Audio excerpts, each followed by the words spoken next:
Hello, this is Biblical Tarot, and I'm back with another video. And for this video, I would like to go over a card in this deck called the Dreamkeeper's Tarot. So it's the Five of Cups, and I'd like to go over it because, I love the way the creator did the card, and I'd like to share it with you. But I'd like to say I really love this deck. It's a good deck. I didn't expect it to be so good. Like, it's feminine. It's feminine, and I really don't like overly feminine decks. But this deck is like feminine, but it's still got the masculinity in it at the same time. It's hard to explain. I I just don't like over feminine decks. I like it to be, a balance. So but the way she did it, I could still read with it. Like, it's still beautiful. And the art, I love it. Connect, connect, connect. It's a connection. You can pull out things. You can weave a story so well with these cards. And it could just be me. Depends on who it resonates with. But if you like art, if you like symbolisms,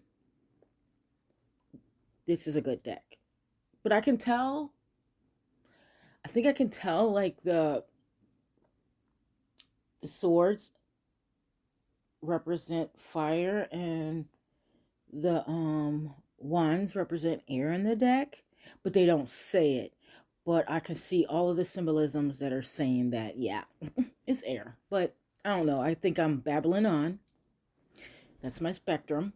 I'm babbling on, and I'll stop and I'll show you what I came for. And that was the Five of Cups.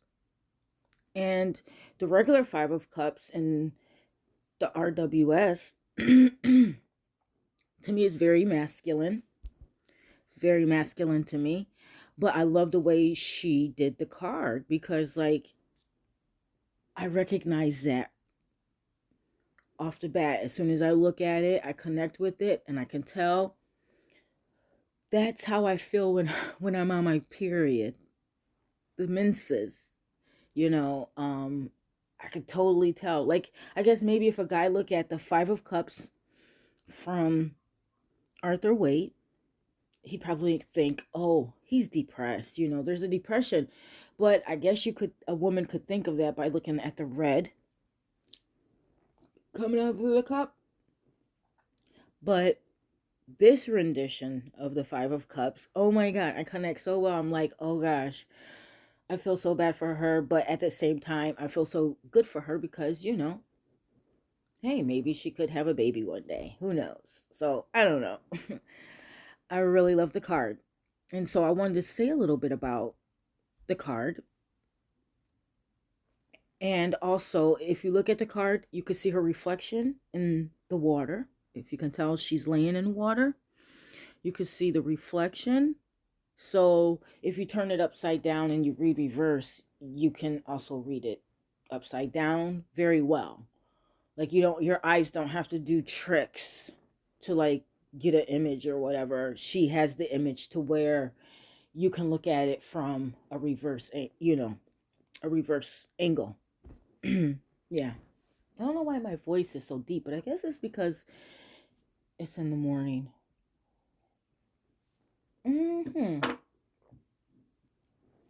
So, let me go on. So, there's a woman, and she's laying in a body of water. She's laying in this body of water. I want to make sure we get the whole thing here. There we go. Ooh. Okay, so we have a woman laying in a body of water, reaching out to herself. She has a red long cloth that covers her, and also it reaches to the moon. A woman in the moon is holding the end of the cloth, or it could be the beginning of the cloth. I see the cloth as her menses. It's her 28 days till fertility. It's the moon and the menses. It's the blood.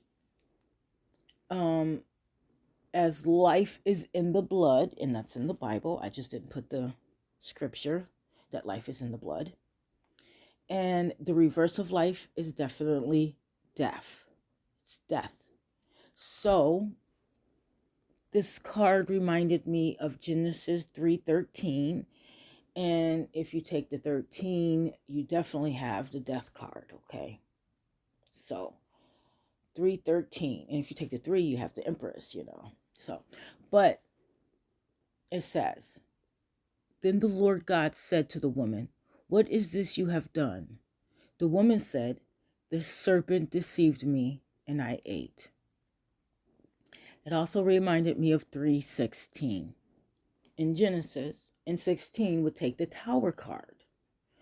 Okay, and it says, to the woman he said, I will make your pains in childbearing very severe. With painful labor, you will give birth to children. Your desire will be for your husband, and he will rule over you. So, those 3 cups that are falling, they're laying in the water, and they're just kind of like drifting off.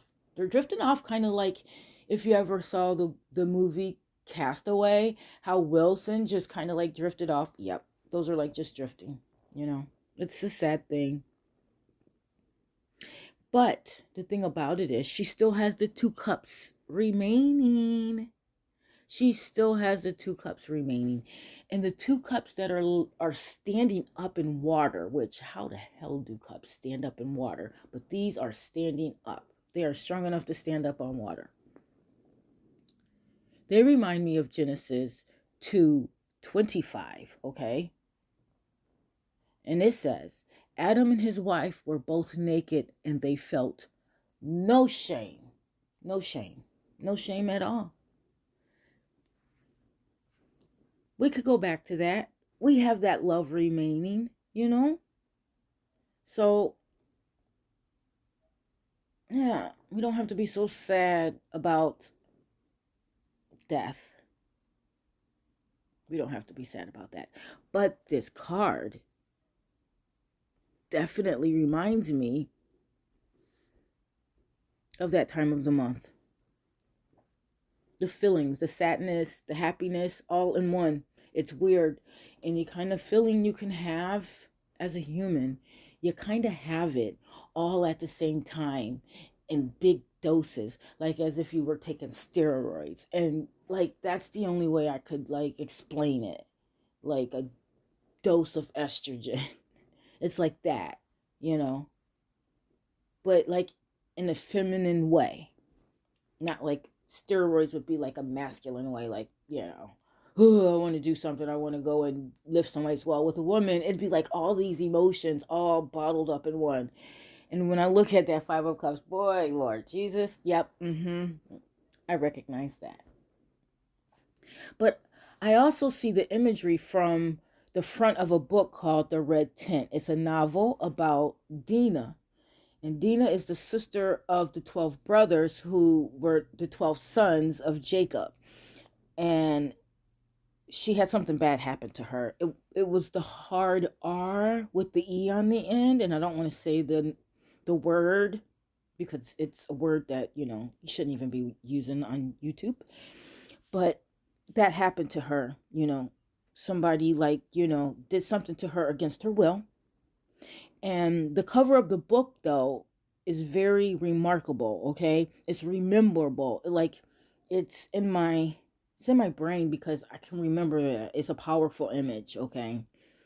So when I see this 5 of Cups, I also see Dinah. And I'm going to show you that. I'll show you that.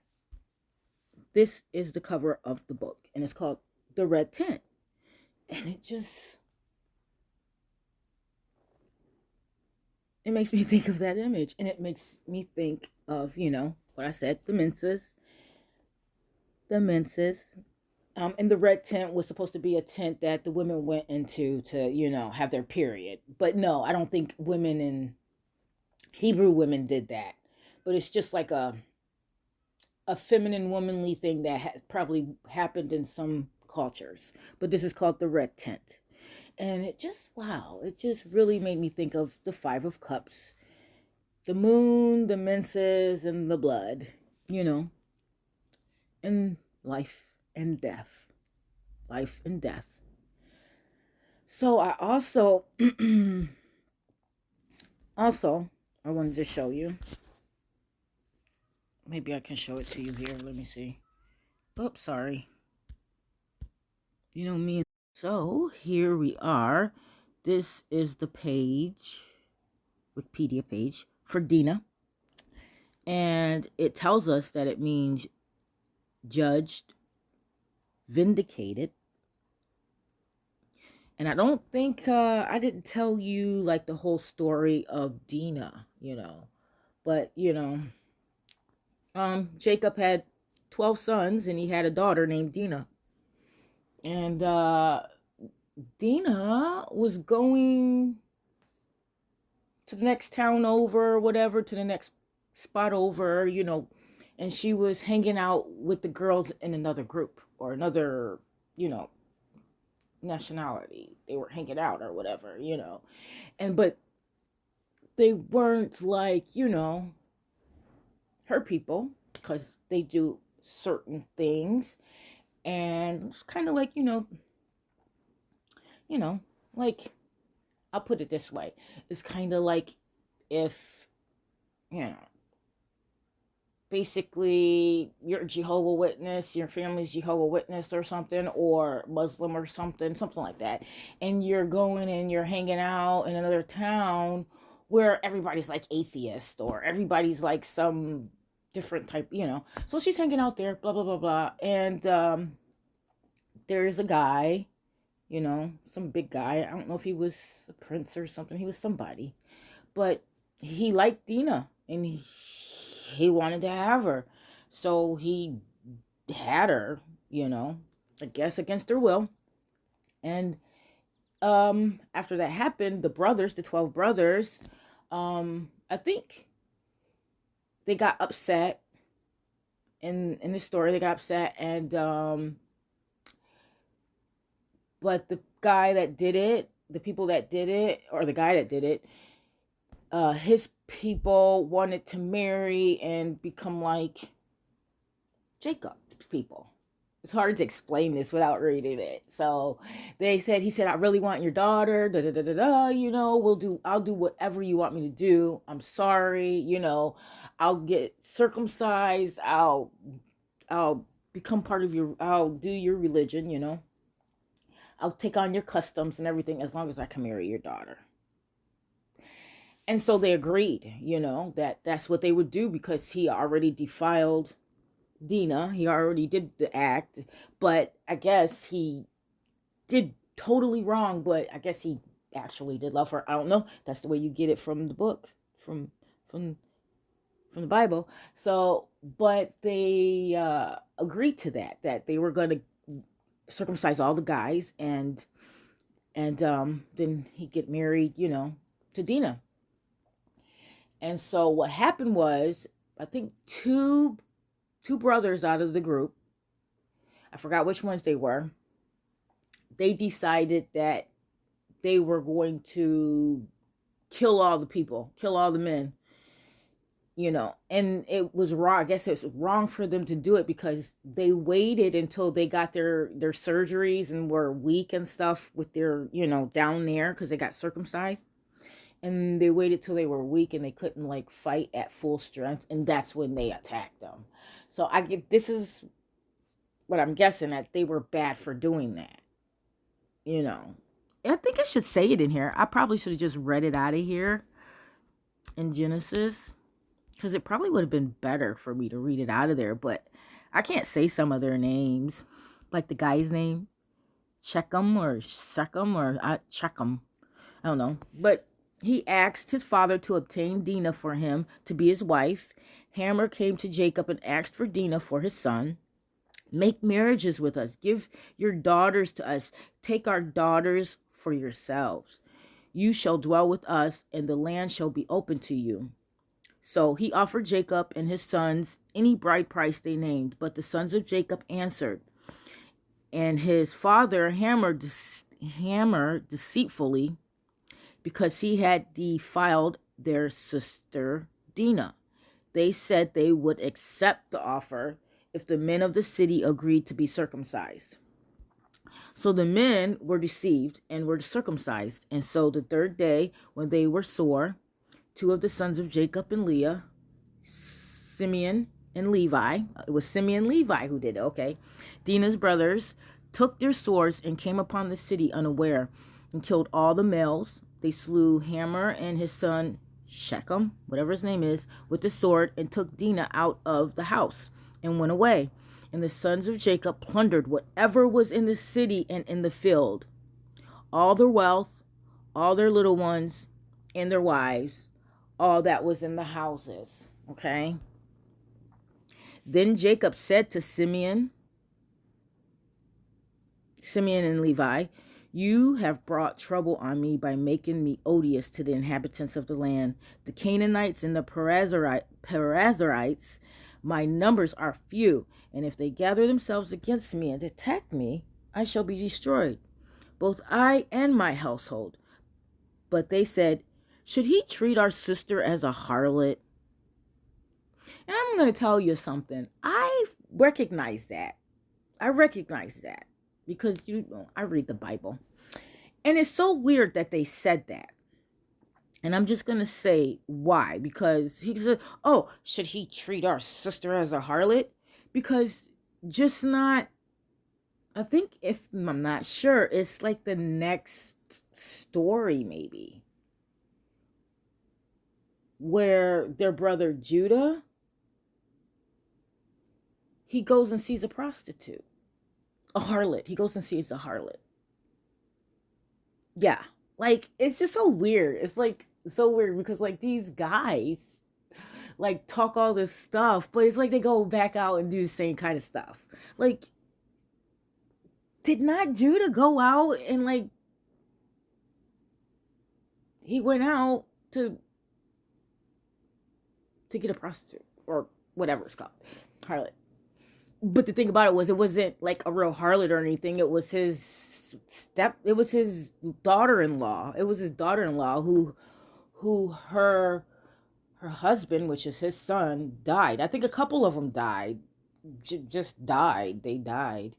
And he didn't want to marry her off to the youngest one because he felt like if she was to marry the youngest one would die.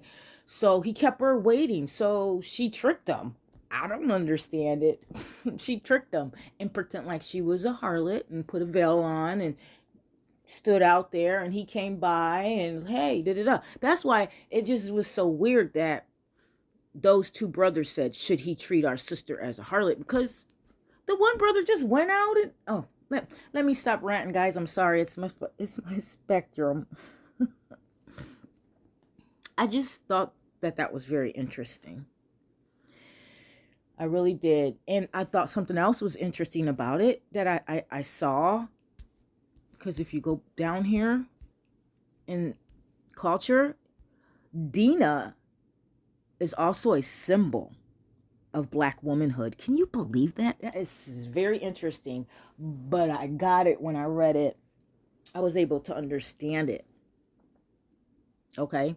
In the 19th century U.S., Dinah became a generic name for an enslaved African woman, okay? Dinah, to symbolize Black womanhood as represented by truth, okay? Okay, so what did I wanted to show you guys here? Yeah, this was the interesting thing right here.